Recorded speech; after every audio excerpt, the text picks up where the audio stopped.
Well, how are we doing out there? I hope you're all absolutely spot on, and thank you very much for watching this video. Now, I'm going to do something a bit different today. Obviously it's Christmas and I've got leftovers. I've got leftover beef. I cooked a beef joint in the air fryer on Christmas Day and I've got loads left. So what I'm going to do, I'm going to do some hot beef and onion baguettes in gravy. Oh, this is just what I need. So come and have a look and see what I've got. So I got some of these from Aldi. Some of these bake at home white baguettes. These are cracking. These 12 minutes in the oven. So I'm gonna fry an onion, and look at this. Look at this beef. Let me get a bit of better light on it. There we go. This is that. So it's all leftovers basically. I'm not gonna do all of it because that's a mountain of beef.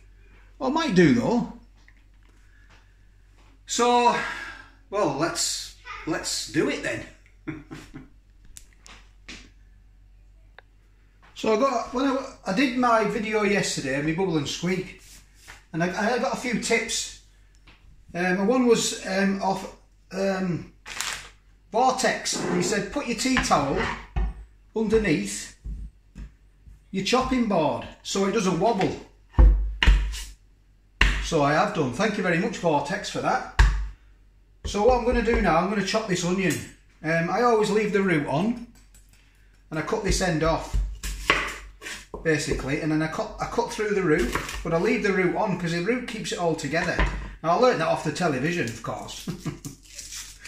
It's just what you pick up when you watch these cooking programs.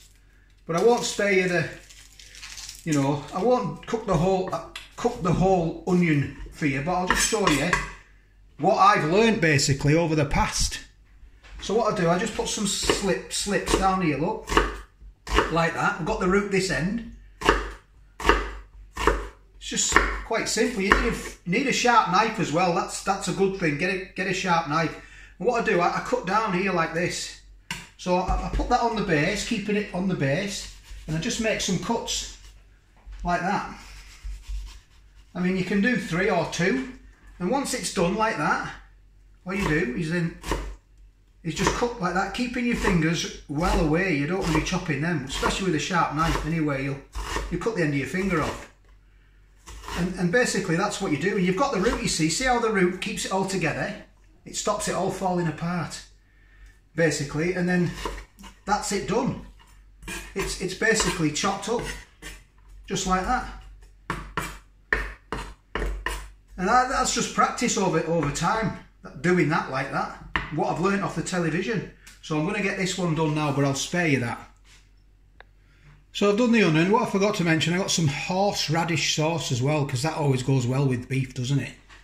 So what I'm going to do now, I'm going to just chop this beef up. You can see it's far too good to throw out. I try not to throw anything out, but I'm just going to chop this beef up into strips. Just like this, look. So I cut the fat bits off. The sort of, you know, the bits that you don't really want, I mean, that's okay. And I'm just cutting these in like long strips like this, you see, because I'm going to put this in gravy and warm it through. These beef strips will go in my baguette. See these fatty ends here, look? You don't really want them, to be honest. I mean, all the fat would render out anyway, but we just want the beef. So what I'll do that. I'll spare you all that though. So I've chopped all the beef up. There's something quite therapeutic about chopping. I don't know if that's me or what, but I just find it quite relaxing, chopping an onion and chopping the beef with a very sharp knife, which is good. That's just me, quite therapeutic really. So what I'm going to do now, I'm going to fry off these onions in the pan. So I've got a knob of butter, and I'm just going to put that on there. And all I'm going to do is just I'm going to let this melt, and I'm going to throw the onions in there. And I want to just sort of cook the onion. I'm not doing it fast. I've got the heat on, say, a low to medium. But I'm just going to put my onions in this butter. You can't beat butter, can you? It's so tasty. So I'm going to put my onions in now and fry my onions off, but just not really give them a good thrashing in the pan, just slowly cook them. There we go, look. Still I've got to look at that. Cool, look at that.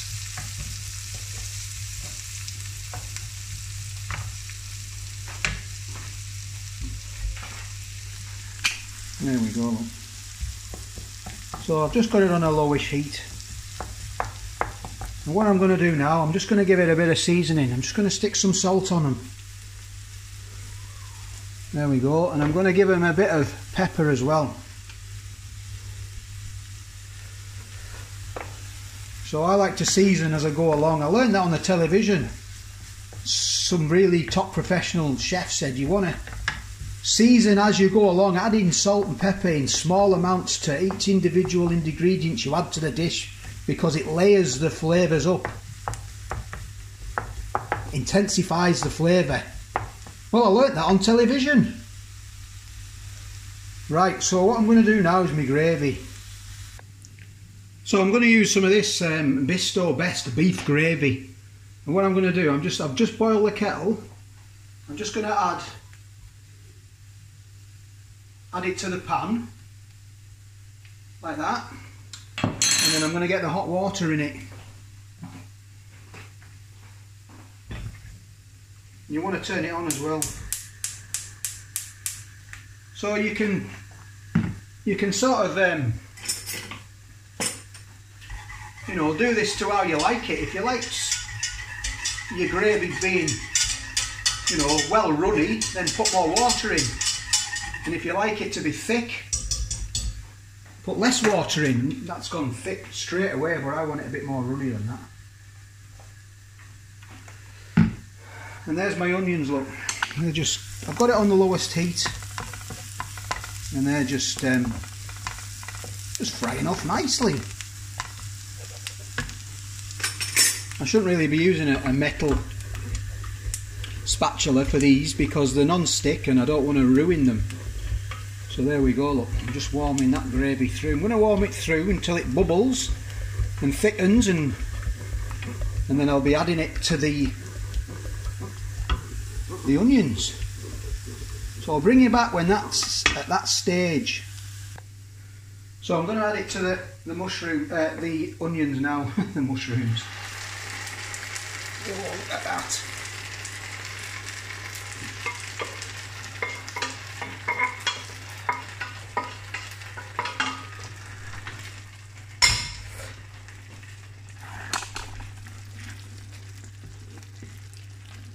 You know what's going in there now, don't you?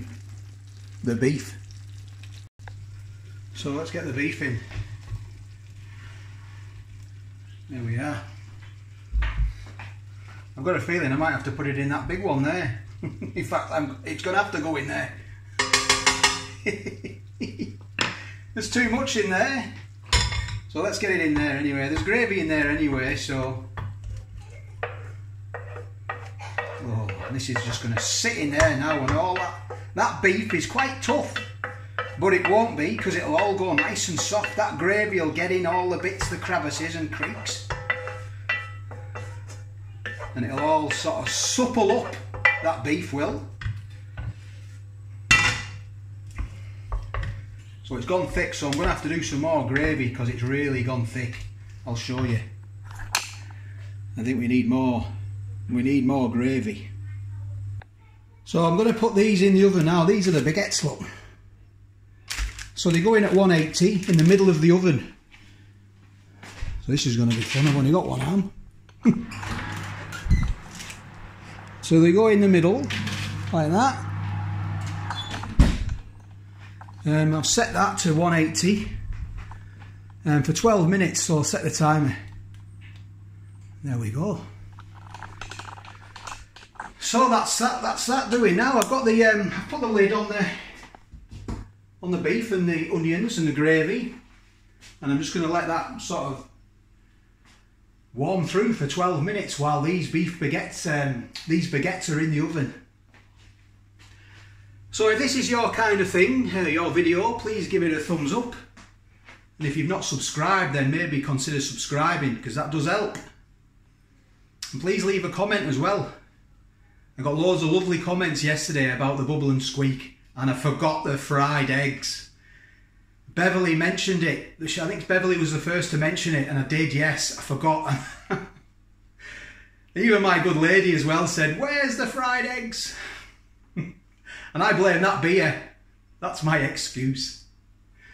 So what I'll do, I'll bring you back when they're done.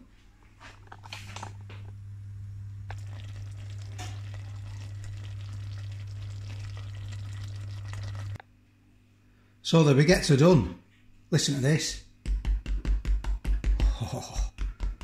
Oh, lovely. I'm going to get these open now without burning my hands off. So I'm going to cut them now. I don't know whether to do them that way or that way. I think I'll do them that way because they're a bit thicker that way, I think.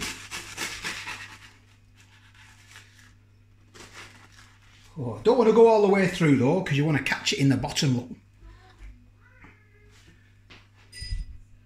So I've cut them both, and there they are inside. Look at them. Look at the steam coming off. What I'm going to do, I'm just going to stick some butter on the inside. And that'll melt in there now, that butter.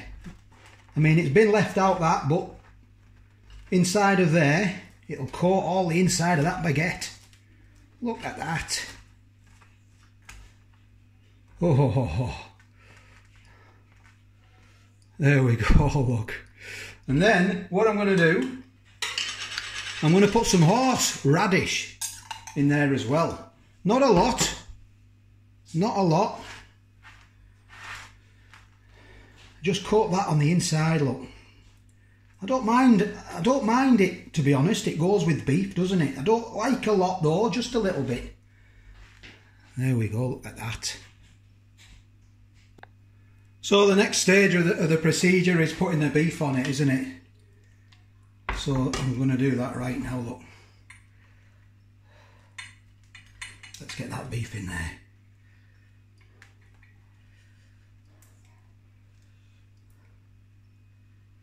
You can never have too much beef, can you? I do like my good lady doesn't half like the beef.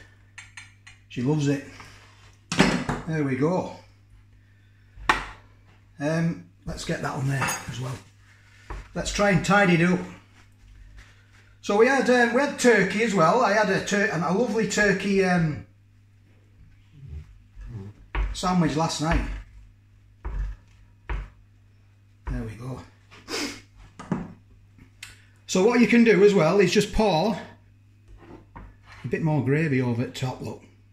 Look at all that.